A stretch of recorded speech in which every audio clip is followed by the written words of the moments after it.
लोकसभा चुनाव को लेकर के जो माहौल है वो गहमा-गहमी का बना हुआ है और जो चुनावी मतदान की जो स्थिति है वो चरम पर है। पहले और दूसरे चरण के बाद में अब तीसरे चरण के चुनाव होने जा रहे हैं। बात करेंगे देवास ज़िले की, जो कि मालवा में देवास अंतर्गत 3 लोकसभाओं की से जुड़ा हुआ है। हमारे बीच मौजूद है देवास कलेक्टर ऋषभ गुप्ता जी। सर, क्या कुछ व्यवस्था है, कैसे स्क्रीनिंग की गई है और किस तरीके से आपकी व्यवस्थाएँ बनाई गई है? जैसा कि हम जानते हैं कि कल 7 तारीख को विदिशा लोकसभा के अंतर्गत देवास ज़िले में आने वाली हमारी कन्नौद खातेगांव विधानसभा में चुनाव है। उसके लिए आज सभी पार्टियों को सामग्री एवं ईवीएम्स देकर रवाना कर दिया गया है। हमारे जो क्रिटिकल पोलिंग बूथ्स हैं वहाँ पर माइक्रो ऑब्जर्वर्स की व्यवस्था, वेबकास्टिंग की व्यवस्था, पुलिस बल की व्यवस्था एवं वीडियोग्राफी की व्यवस्था की गई है। लॉ एंड ऑर्डर के पॉइंट ऑफ व्यू से यदि हम बात करें तो हमारे सेक्टर मजिस्ट्रेट्स की व्यवस्था, जोनल मजिस्ट्रेट्स की व्यवस्था की गई है। इसके अलावा पुलिस की क्विक रिस्पांस टीम्स भी वहाँ पर मौजूद रहेंगी। इसके अलावा पिछले 2 माह से लगातार स्वीप एक्टिविटीज़ भी की जा रही हैं, जिसके अंतर्गत मतदाताओं को जागरूक किया जा रहा है कि उनका अधिकार है, कल वो आएँ और वोट डालें।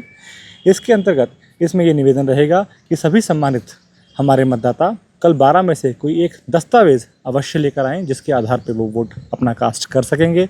साथ ही सभी हमारे मतदाता एक निर्भीक रूप से free and fair electoral process में पार्टिसिपेट करें।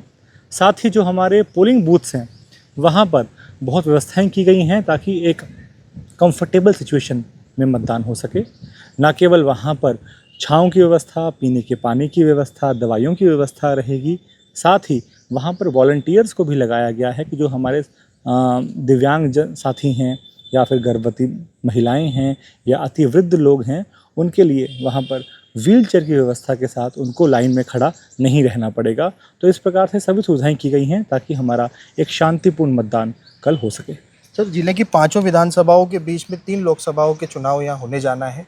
सर, कैसे देखते हैं, जो कि अभी वोटिंग परसेंटेज कम रहा है, अब कल से तीसरे चरण और फिर अगले चरण में 2 और लोकसभाओं के चुनाव होना है? जैसा कि देखा गया है फर्स्ट 2 फेजेस में कि पोलिंग परसेंटेज कहीं कहीं कम रहे हैं, उसको देखते हुए पिछले 2 माह से लगातार यहाँ पर स्वीप एक्टिविटीज़ को अपग्रेड किया गया है।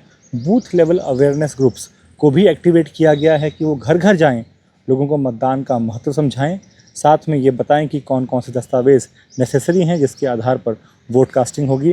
साथ ही उनको ये भी बताया गया है कि आमजन तक ये बात पहुंचाएं कि हमारे जो मतदान केंद्र हैं उन पर पूरी व्यवस्थाएं रहेंगी। इसलिए किसी को भी यह बात से घबराने की आवश्यकता नहीं है कि भरी धूप में बिना भूखे प्यास हमको वोट देना पड़ेगा, ऐसा बिल्कुल नहीं है। वहाँ पूरी व्यवस्थाएँ की गई हैं ताकि सब लोग आकर वहाँ पर कंफर्टेबली अपना वोट कास्ट कर सकें। तो ये थे देवास कलेक्टर, जो अपने मतदान व्यवस्थाओं के लिए संतुष्ट नज़र आ रहे हैं और मतदाताओं से ये अपील की है कि ज़्यादा से ज़्यादा घर से निकल करके अपना मत का उपयोग करें और लोकतंत्र के इस महापर्व पर अपनी योगदान दें। IBC 24 के लिए मैं मोहनीश वर्मा।